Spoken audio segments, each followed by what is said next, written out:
Hello, this is Deanne from Small But Kinda Mighty. I have been teaching a lot of new crocheters recently and have received a number of requests to put together some visual and other supports covering some crochet basics. I've written 3 blog posts, one on how to select the right yarn for your first crochet projects. The second contains information on crochet hooks and how to choose the best one for you. And the third is about the 3 small tools or notions that are must-haves, even for beginners. Links to all 3 blog posts are in the description box. Once you've got your crochet supplies in hand, this video outlines how to do the things you need to do to start a crochet project. Here's a list of the things I've covered in this video, and I've put in the description box when they appear, so if you want, you can easily jump ahead to the section relevant for you. If you find this video helpful, please do give it a like, share it with a friend, and subscribe to my channel. It's the best way to help other crocheters find my videos, and it encourages me to continue making them. And if you stick around to the end of this video, I've got some news I'd love to share with you about an upcoming promotion for all crocheters, regardless of experience level. Alright, let's start with working in the round and making a magic circle or magic ring for single crochet. There are lots of different ways of doing this, but I like Stacey Trock's sloppy slip knot method, and it's the one I use for my amigurumi. Holding your hook in your right hand and your yarn in your left, drape your yarn over your hook, giving yourself a nice long beginning tail end. Hold your tail end between the thumb and forefinger of your left hand, and your working yarn between your pinky and ring finger. Keeping the yarn tense on your hook, twist the hook clockwise.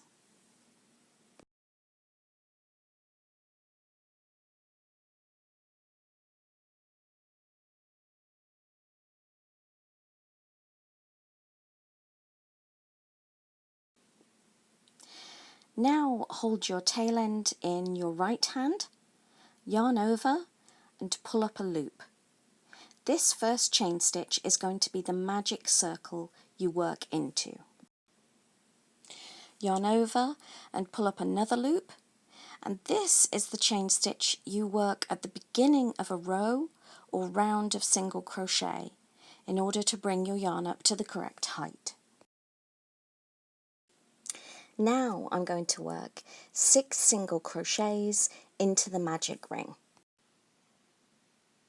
Insert your hook into the magic ring, yarn over and pull up a loop. Yarn over and pull through both loops on your hook to complete your first single crochet. As you continue to crochet into the magic ring, you will notice that the ring expands to accommodate the additional stitches.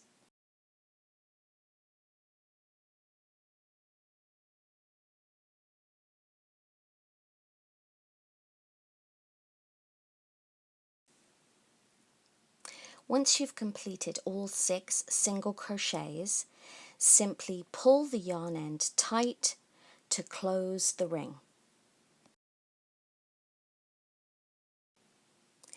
Next, let's make a magic circle or magic ring for double crochet. Start off the exact same way as you did for single crochet.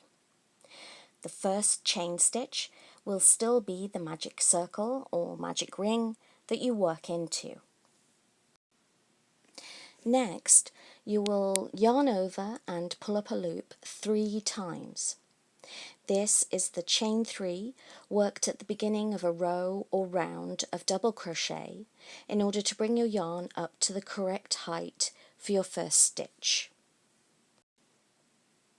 For double crochet, this chain 3 usually also counts as your first stitch of the round, but the pattern you follow will confirm whether or not this is the case. For round 1, yarn over, insert your hook into the magic ring,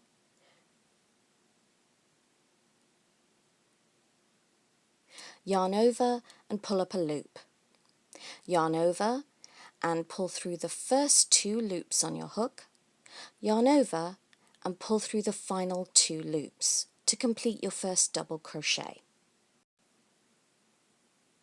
As you continue to double crochet into the magic circle, the ring will get larger, and this is why it's a great idea to give yourself a nice long starting tail end.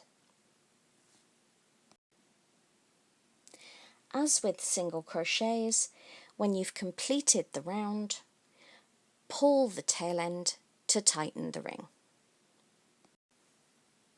Here you can see that first chain 3 I made, and to close the round we are going to slip stitch into the top of this chain 3. Let me show you. Insert your hook into the top chain of the chain 3.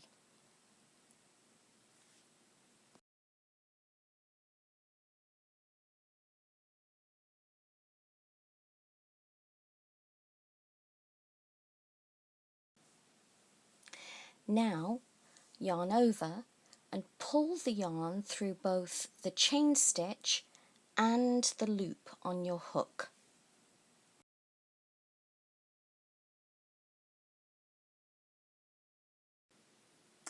Now let's look at how to make a slip knot. As with the magic circle, there's numerous methods to doing this, but here's the one I use. Cross your tail end over your working yarn to make a loop. Next, bring the tail end across the bottom of the loop. You should now have something resembling the lowercase Greek letter theta. Insert your hook under the yarn that bisects the circle, then pull both yarn ends tight. Now this is called a slip knot because it will get tighter or looser depending on which yarn end you pull on. Now we can go ahead and make a foundation chain. I'm going to chain 11 stitches to create a foundation chain for 10 single crochets. To make a chain stitch, yarn over and pull up a loop.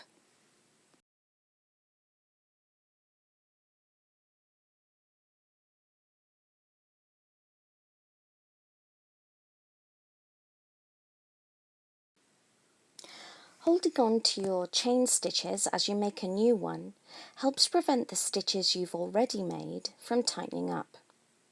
If you find that your chain stitches are tight and difficult to work in, one tip is to go up a hook size or 2 when making your foundation chain. A chain stitch is made of 3 strands. The top of your foundation chain shows the front and back of each V-shaped chain stitch. On the bottom of the foundation chain runs the 3rd strand. It looks like a bump or hump in the middle of each chain stitch. Traditionally, crocheters were taught to work into the foundation chain by inserting their hook under each chain stitch's 2 V-shaped strands at the top of the foundation chain. Some beginners will simply insert their hook into the middle of the V-shape and just work under the back strand, and that's totally fine. My preference is to turn the foundation chain over and work each stitch into the back bumps of each chain. I'm starting my first row of single crochet, so I'll skip the first chain from the hook. This first chain is the turning chain, used to bring the yarn up to the height of the first stitch. So, inserting my hook into the second chain or under the second bump from the hook, I then yarn over and pull up a loop. I then yarn over and pull through both loops to complete my first single crochet.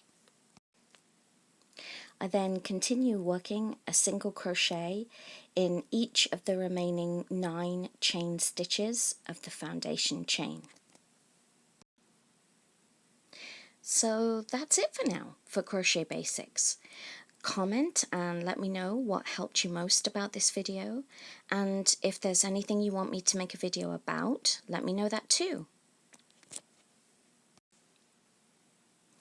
Finally, I wanted to make sure that you are the first to hear about the awesome Christmas in July giveaway for crocheters that I have planned.